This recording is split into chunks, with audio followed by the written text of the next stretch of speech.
여러분 안녕히 주무셨습니까? 참 좋은 아침입니다. 우리 2017년 1월 10일 화요일입니다. 말씀으로 드리는 오늘의 본제 역대하 4장 말씀으로 같이 합니다. 먼저 1절과 2절 같이 읽어봅니다. 시작. 솔로몬이 또 노스로 제단을 만들었으니 길이가 20규빗이요 너비가 20규빗이요 높이가 10규빗이며 또 노술 부어 바다를 만들었으니 지름이 10규빗이요 그 모양이 둥글며 그 높이는 5규빗이요 주위는 30규빗 길이의 줄을 두를만 하며. 그리고 6절부터 8절까지 읽어봅니다. 시작. 또 물두멍 10개를 만들어 5개는 오른쪽에 두고 5개는 왼쪽에 두어 씻게 하되 번제에 속한 물건을 거기서 씻게 하였으며 그 바다는 제사장들이 씻기 위한 것이더라. 또 규례대로 금으로 등잔대 10개를 만들어 내전 안에 두었으니 왼쪽에 5개요 오른쪽에 5개이며 또 상 10개를 만들어 내전 안에 두었으니 왼쪽에 5개요 오른쪽에 5개이며 또 금으로 대접 100개를 만들었고. 거기까지만 읽습니다. 오늘 우리가 읽은 말씀을 중심으로 알카포네 식의 십자가 종신형이라는 제목으로 하나님 말씀 증거합니다. 알카포네 식의 십자가 종신형. 밤의 대통령이라고 불리던 알카포네가 온갖 흉악한 범죄에도 불구하고 미꾸라지처럼 아주 잘도 피해 다니다가 드디어 1931년에 한 국세청 말단 직원에 의해서 탈세 혐의가 드러나게 되고 그리고 결국은 체포되어서 재판을 받습니다.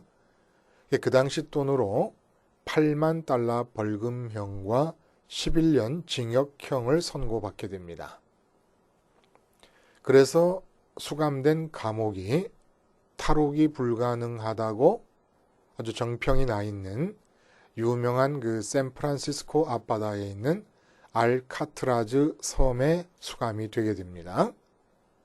근데 도대체 어떤 일인지 이 교활하고 정말 악한 이 범죄자 알카포네가 감옥 속에서 아주 모범적인 생활을 하게 됩니다. 모범수로 지내게 됩니다.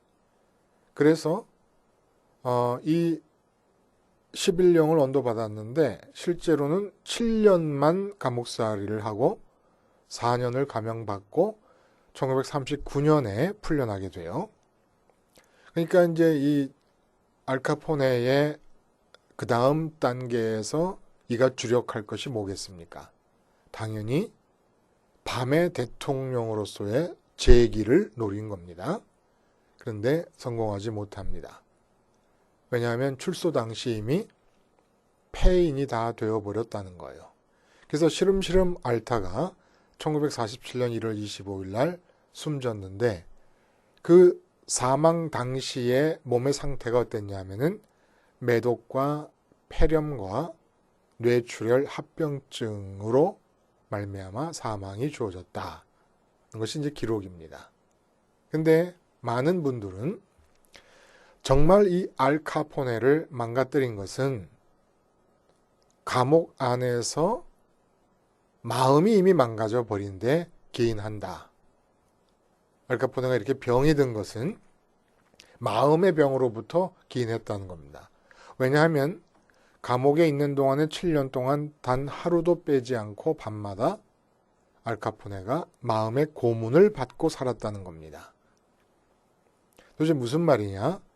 그가 수감된 감방이 아주 전망이 좋은 감방이었다 그래요. 의도적으로 그렇게 했다고 하는 말도 있습니다만은 확실한 건 모르겠는데 어쨌든 전망이 좋아서 쇠창살 밖으로 샌프란시스코 도시 전체가 한눈에 들어오는 그런 곳이었습니다.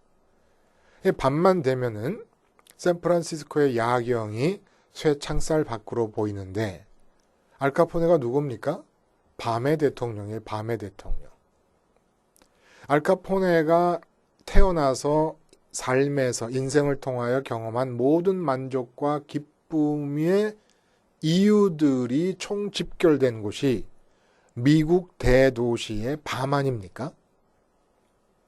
근데 쇠창살 밖으로 샌프란시스코 앞바다를 건너 샌프란시스코의 야경이 눈에 들어올 때마다 마음이 좌절합니다. 극도로 가고 싶습니다. 그곳에 내가 지금 있으면 좋겠다는 열망을 갖게 됩니다. 그런데 쇠창살이 가로막고 있습니다.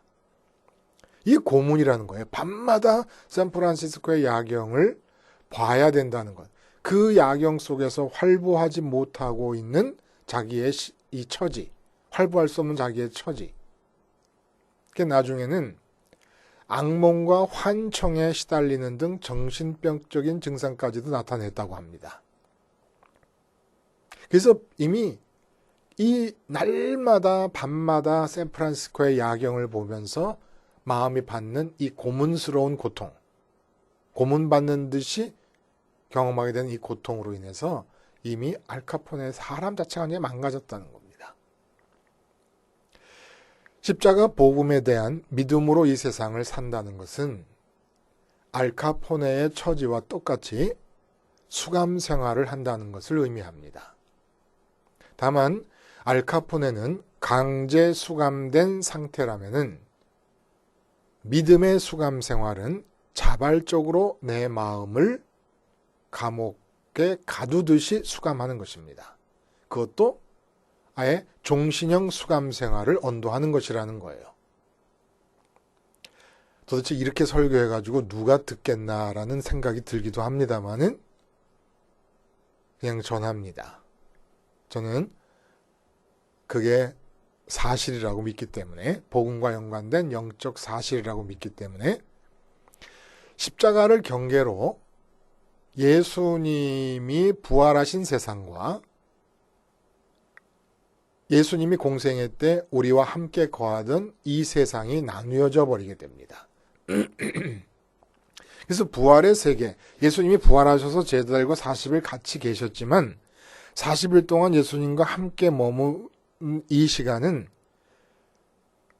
죽음을 넘어서 부활의 세계와 죽음 이전의 이 세상이 함께 공존하던 시기라고 할 수가 있습니다. 십자가가 그 경계가 되는 거예요. 몸은 살아있는데 마음이 세상에 대해 죽고 예수님이 부활하신 그 세계로 들어가게 됩니다. 이게 바로 십자가 복음에 대한 믿음이라는 거예요. 몸은 아직 이 세상에 살아있는데, 근데 마음은 주님의 십자가에서 죽음과 연합해서 이 세상에 대해 죽어서 세상을 떠나서 예수님이 부활하신 그 세계 안으로 들어가 있는 상태가 이게 바로 믿음의 상태라고 한다는 겁니다.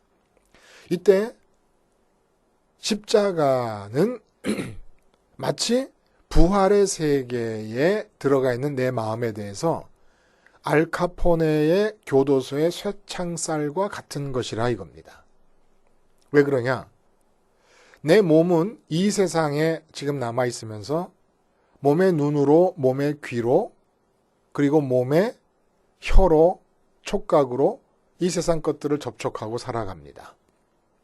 그럴 때 십자가 너머로 부활의 세계로 들어가 버린, 예수님 따라 부활의 세계로 들어가 버린 마음에는 눈으로 보는 그 이 세상 것들에 가서 달라붙어 가지고 그것으로부터 만족과 기쁨을 얻고 싶어 하는 열망이 생기게 됩니다. 이때 십자가를 무시하고 뛰어넘어와서 다시 이 세상으로 넘어와서 내 마음의 매력을 풍기고 있는 세상 것들에 달라붙어 가지고 그게 자식일 수 있어요. 그게 사업일 수 있어요. 그게 지금 병든 사람이라면은 병든 몸이 회복된 건강한 상태일 수 있어요. 얼마나 바랄 만한 것입니까? 얼마나 강렬하게 원하는 것이 됩니까? 자식의 형통이라든지 건강한 몸이라든지 회사에서 그냥 쭉쭉 뻗어 올라가는 승진이라든지 이런 것들 얼마나 열망하고 싶은 생각이 듭니까?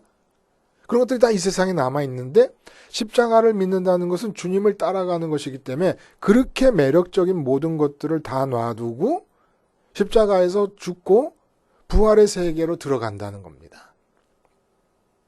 마음이 주님과 함께 이 세상에 대해서 죽은 세계, 부활의 세계로 들어가 있는 것인데 이 십자가 창살 너머로 너무 좋은 것들이 많아서 그만 십자가를 무시하고 마음이 넘어와가지고 그걸 따라다니면서 예수님을 부르고 살면서 우리는 그걸 이제까지 신앙이라고 했어요.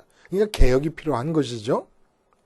근데 진짜 믿음이라는 것은 어떻게 되는 겁니까? 알카포네가 쇠창살 밖으로 보이는 샌프란시스코의 야경을 보면서도 글로 갈 수 없었던 것과 마찬가지로 십자가를 쇠창살로 여겨가지고 내 눈에 보이는 것들, 이 세상 것들이 매력적으로 보여서 달라붙어가지고 거기서 만족과 기쁨을 얻고 싶어도 나는 지금 십자가 쇠창살 이쪽 안쪽으로 수감된 사람이다라는 것을 운명적으로 받아들여 버리는 겁니다. 이게 믿음이라는 거예요. 그럼 이제 이 사람은 정말 이렇게 설교하다 보니까 이 설교를 누가 듣겠나 싶은 생각이 자꾸 들어요.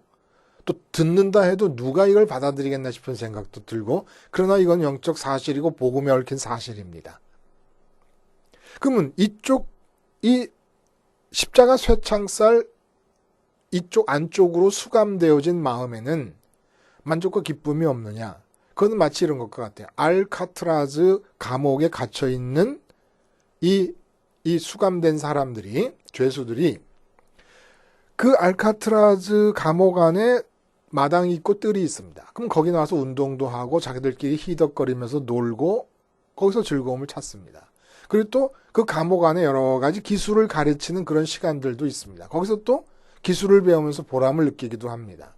그런 것과 마찬가지라는 거예요. 이제 운명적으로 십자가 너머에서 주어지는 기쁨으로만 기뻐하고 만족할 수밖에 없는 운명이 되었다는 거예요. 그리고 일단 십자가를 받아들이면 언제까지 알카트라제 감옥에 갇혔던 알카포네는 7년 만에 나왔습니다마는 십자가를 믿는다는 것은 종신형을 나 스스로에게 언도하는 겁니다. 종신형을. 그래서 기쁨과 만족은 운명적으로 십자가 이쪽에서 얻을 수밖에 없는데 도대체 십자가 이쪽에서 얻을 수 있는 기쁨과 만족이 뭐냐? 십자가 이쪽에서 알카트라제의 감옥의 뜰과 같은 뜰이 있더라는 겁니다. 그 뜰에서 얻을 수밖에 없어요. 근데 그 뜰이 바로 주님이 가시는 길 따라가다 보니까 하늘이더라는 거예요. 하늘이라고 하는 정원, 하나님 보좌가 펼쳐진 그 정원과 그 뜰에서 우리 마음에는 만족과 기쁨을 얻을 수밖에 없는 것이 운명이라 이겁니다. 운명.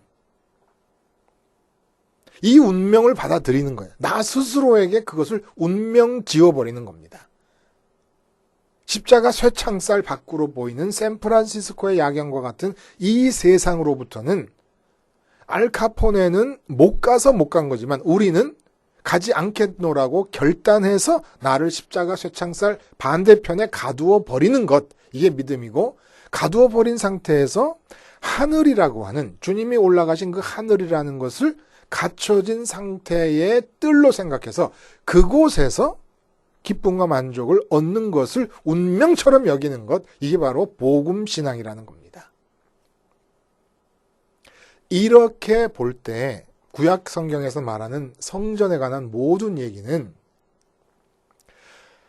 나무 2개를 십자가처럼 연결해 놓은 그 십자형의 형틀, 그리고 거기서 하나님의 아들이신 예수님이 돌아가셨습니다. 그리고 부활하시고 승천하시잖아요. 이 예수님이 달려 죽으신 십자가, 너무나 단순해. 우리 죄를 사해 주셨다라고 우리는 단순하게 이해하지만 이 십자가라고 하는 사건 안에 숨겨져 있는 은혜와 복의 내용물들을 풀어 헤쳐서 드러내 보여주는 것이 구약의 성전에 관한 기록들이라는 거예요. 성전에 관한 모든 기록들은 십자가 사건 속에 감추어져 있는 복락들의 내용들을 일목요연하게 늘어서 우리 앞에 보여주시는 거라는 겁니다. 그렇게 볼 때 오늘 본문의 내용은 도대체 뭘 말하는 것이냐? 앞장에서 모리아 산에 아브라함이 이삭을 바쳤던 그 장소에 성전을 세웠다는 얘기를 했습니다. 그 얘기와 연관지어서 성전 건물을 짓는데 낭실이 55m라고 에스라는 기록하고 있어요. 이거는 사실이 아닐 것이에요. 사실이 아니라고 거짓인 것이 아닙니다. 성전은 지금 있지도 않아요. 에스라가 이 기록을 할 당시에는. 근데 그 수치를 가지고 복음과 관련된 메시지를 전하고 있는 겁니다. 성전을 건축한 그 의도가 무엇이고 목적이 무엇이냐? 55m 현관이 있다 한다면 예루살렘 성 어디에서든지 언제든지 안 보일 데가 없을 것입니다. 성전이. 성전을 세우는 목적이 뭡니까? 언제 어디에 있더라도 마음에서 성전을 기억하라. 왜 성전을 기억해야 되느냐? 그래서 앞장에서 지성소 얘기를 하면서 지성소에 그 법궤 위에 뚜껑 위에 만들어진 두 천사 말고 지성소 안에 입상 세워진 천사로서 날개를 두 천사가 내 날개를 완전히 활짝 펴가지고 지성소의 벽과 벽을 완전히 막는 그런 모양을 만들었습니다. 다시 말하면 성전을 왜 언제나 마음에 기억해야 되느냐? 언제 다니엘이 바벨론에서 그랬던 것처럼 왜 그래야 되느냐? 마음의 지성소를 지키기 위해서다라는 겁니다. 목적이 그렇다는 거예요. 마음의 지성소를 지키기 위해서 내가 어디에 있든지 간에 마음이 성전으로 날아와 버리면 그러면 마음을 써야 삶이 진행이 되고 케어가 되고 보살핌이 가능하고 책임이 가능하고 의무가 가능하고 그럴 텐데 마음이 성전에 와버리면 도대체 내 삶은 누가 담당할 것이냐라는 염려가 생길 때 두 기둥을 보면서 약속을 믿으라는 겁니다. 야긴이 무슨 뜻이라고요? 그가 세우신다. 하나님이 세우신다. 보아스가 무슨 뜻이라고요? 그의 능력으로, 하나님의 능력으로. 그러니까 마음 놓고 그 삶의 현장에서 마음을 떼내서 성전으로 보내라. 그래서 마음을 지켜라. 그럼 이제 성전에 갇히는 것입니다. 이게. 성전이 세워진과 동시에 이스라엘 영역 안에 살고 있는, 국가 영역 안에 살고 있는 모든 사람의 마음은 성전이라는 교도소의 종신형을 언도받고 갇혀버리는 것을 말하는 겁니다. 답답한 거지요. 어떻게 보면 답답한 겁니다. 근데 약속을 주시는 거예요. 너희 마음이 성전에 종신형을 언도받은 자들처럼 갇혀버리면 항상 마음이 성전에 와 있으면 너희의 삶은 하나님이 세우시고 하나님의 능력이 나타나는 현장이 될 것이다. 근데 너희가 마음을 성전에 보내지 않고 그냥 하나님께서 허락하신 삶의 여러 가지 것들에 대해서 너희 마음이 스스로 붙잡아 버리면 내가 이걸 어떻게든지 잘해봐야지, 내가 이걸 어떻게든지 계획을 세워서 성공하는 자리까지 이끌어 가봐야지 이렇게 생각한다 그러면 하나님의 능력과 하나님의 세우심이 나타날 기회가 상실돼 버리고 만다. 그게 얼마나 아깝냐 이겁니다. 하나님의 능력이 나타나고 하나님의 세우심이 나타날 기회들이 내 안에 내가 붙잡지 않으면 그 아내에게, 내가 붙잡지 않고 내 마음을 아내에게 가야 될 마음을 성전으로 보내면 그 아내에게 하나님의 세우심과 하나님의 능력이 나타난다. 그래서 아브라함의 아내 사라가 그렇게 두 번씩이나 이방 왕들에게 보내어졌지만 다시 지켜지는 겁니다. 그리고 고향 본토 친척 아비집을 버렸지만 하나님이 약속하신 땅이 아브라함에게 주어지는 것이고, 근데 우리가 그걸 우리 스스로 붙잡아 버리면 하나님의 세우심과 하나님의 능력에 나타나심의 기회가 상실되어 버린다는 거예요. 그러니까 성전을 감옥으로 삼아라. 이 말은 십자가 너머의 세계, 부활의 세계, 이건 세상에 대해 죽어서만 갈 수 있는 곳 아닙니까? 거기를 내 감옥으로 생각하라는 겁니다. 내 스스로 나에게 종신형을 때려버리라는 겁니다. 너는 죽을 때까지 십자가 너머의 공간, 주님이 부활하신 그 공간 안에서 수감 생활을 해야 되는 죄수다. 라고 스스로에게 언도를 해버리라는 겁니다. 그러면 이제 수감 생활된 사람들은 그 감옥에서도 삶이 있잖아요. 생활이 있잖아요. 그럼 뭘 하는 것이냐? 그게 오늘 본문에 얘기해주고 있는 거라는 거예요. 뭘 할 것인가에 대해서.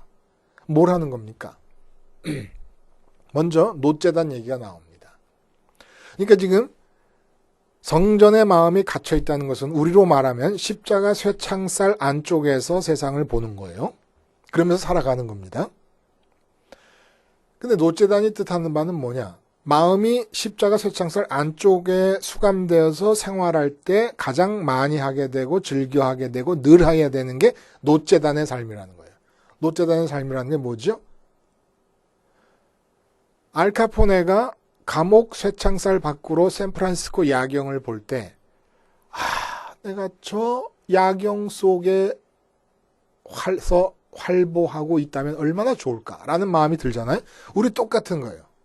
마음이 쇠창살 안쪽에 있으면서 십자가 너머로 이 세상을 바라볼 때, 왜냐하면 우리 몸이 십자가 너머에 아직 남아 있으니까. 그러면 몸으로 본 것들이 마음에 전달이 될 거 아닙니까? 근데 마음이 있는 자리와 몸이 보는 것들과 사이에 십자가 쇠창살이 있다는 거예요. 그럼 뭘 생활해야 되느냐? 내 마음이 쇠창살을 넘어서 몸이 보고 있고 몸이 듣고 있는 것들이 좋을 것 같아서 그것만 가지면 좋을 것 같고 그것만 이루면 행복할 것 같고 요것만 완쾌되면은 더 바랄 것이 없을 것 같은 마음이 들 때마다 아니다. 이런 마음이 든 이것이 죄악이다. 그리고 그것들을 원하는 대로 얻는다고 해봐야 결코 진정한 만족과 기쁨과 행복이 주어지는 것도 아니다. 근데 내 마음은 지금 그걸 갖고 싶어 했구나. 마음이 그걸 갖고 싶어 한 그 상태를 노제단에서 양 한 마리가 번제로 드려져서 타서 죽을 때 내가 같이 죽는다고 고백을 하는 것.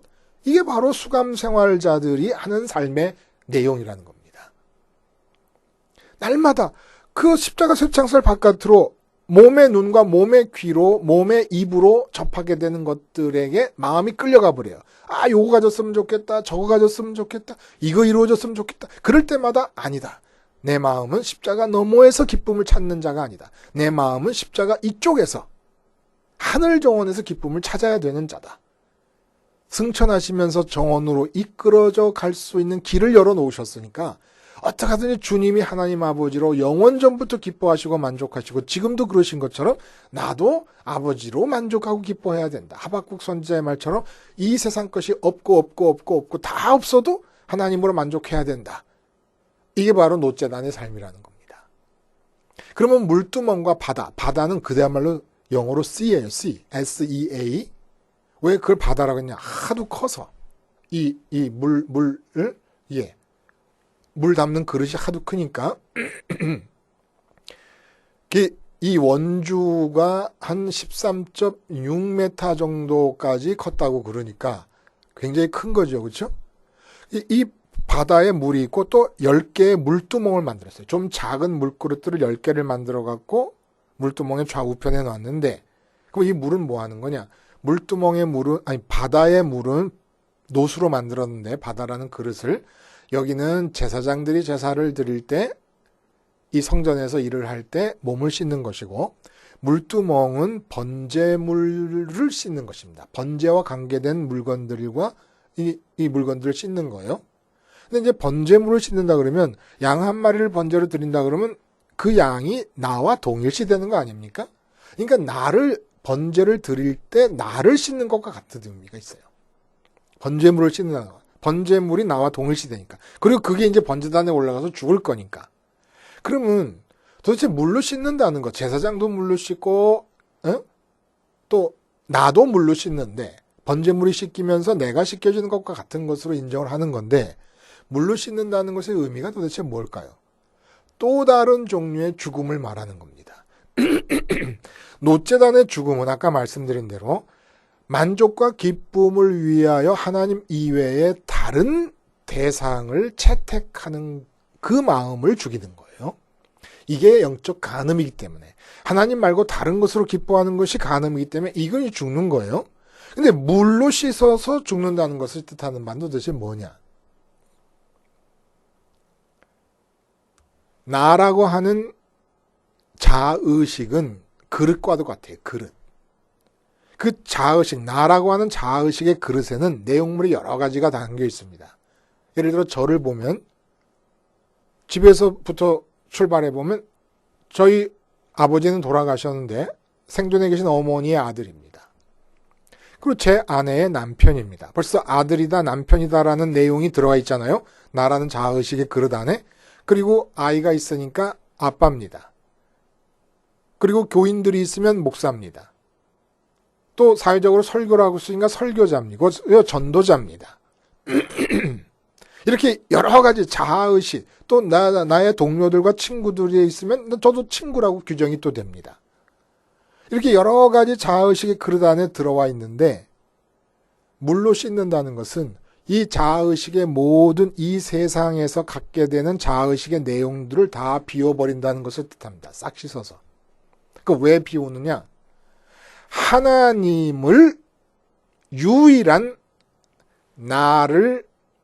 나라는 의식을 갖게 하는 상대자로 인정하는 것이 바로 물로 씻는 죽음이라는 거예요. 우린 대부분 하나님을 찾을 때 누구의 남편으로서 하나님을 찾고 누구의 아버지로서 하나님을 찾고 누구의 아들로서 하나님을 찾고 누구의 친구로서 누구의 직장인으로 하나님을 찾습니다. 그래서 하나님께 나아갈 때는 이미 많은 자아의식이 있는 상태에서 하나님, 제가 남편이니까 아내에게 복을 주시고 제가 아버지니까 자식들에게 복을 주시고 제가 친구니까 내 친구들에게 복을 주시고 제가 아들이니까 저희 부모님에게 복을 이런 식으로 하나님을 대하고 기도를 하고 관계를 맺게 된다는 겁니다. 이게 안 된다는 거예요. 자아의식의 그릇이 완전히 다 씻겨져 나가가지고 마치 아무 관계도 없는 사람이 태어나가지고 첫 번째 관계를 맺는 대상이 하나님이신 상태가 되어야 된다는 겁니다. 이게 바로 십자가 너머에서 해야 되는 일이라는 거예요. 십자가에서 세상에 대해 죽었다는 의미는 내 기쁨거리를 세상에서 찾지 않겠다는 얘기인과 동시에 나의 자아의식의 내용을 채우고 있는 모든 내용들을 다 비우겠다는 그런 죽음을 뜻하기도 한다는 겁니다. 근데 그 성전에서 오면 옛날 성전에는 놋제단과 물두멍의 씻음으로 바다의 물로 씻음으로 나누어져서 우리에게 소개해 주는 거예요. 그러니까 십자가를 통해 이루어질 내용이 놋제단의 죽음과 물두멍에서 씻음의 죽음으로 그 내용이 사실은 차이 있다라는 얘기를 복음이 해주는 거죠. 그렇게 돼서 어떤 일이 벌어집니까, 이제? 나는 하나님의 아들이고 딸로서 하나님과 딱 맺어집니다. 하나님이 나의 우리입니다. 이제까지는 우리 하면은 우리 가족이 우리고 우리 나라가 우리고 우리 회사가 우리였는데 마음이 성전에 가서 수감 생활을 하면서 수감 생활이라고 얘기하는 이유는 우리 마음의 체질은 끊임없이 밖으로 뛰쳐나가려 하기 때문에 수감되듯이 강제적으로 감옥에 갇혀 있듯이 나 자신을 그렇게 감옥에 가두는 마음이 없이는 십자가 너머의 공간에 머물러 있지 않기 때문에 자꾸 뛰쳐나가려고 그러기 때문에 수감생활 비유를 하는 거죠. 이렇게 수감생활 속에서 이 세상 것으로 기뻐하려는 내가 끊임없이 마음으로 죽습니다. 그런 마음을 가진 것 자체가 죄악이라는 걸 알고 하나님께 죄스러워서 하나님께 죄송해서 자꾸 죽는 겁니다. 그리고 다 가짜 기쁨인데 마귀에게 우리 마음이 속은 것이 체질이 된 거예요. 속음 자체가 체질이 돼버려가지고 속았다는 그 사실이 체질이 돼가지고 자꾸 습성과 체질이 세상 것이 있으면 기쁠 거라고 내 마음이 자꾸 이렇게 믿는 성향이 나타나게 됩니다. 그걸 죽이는 거예요. 끊임없이 죽이고 그리고 우리라고 하는 개념이 하나님과 예수님과 성령님이 우리가 되는 겁니다. 그래서 하나님과 연합해서 아내 앞에, 남편 앞에, 자식 앞에, 부모 앞에, 직장에서, 사회에서 살아갈 때 하나님과 먼저 맺어진 관계 속에서 그 다음에 나타나는 게 떡상과 등대 아니에요?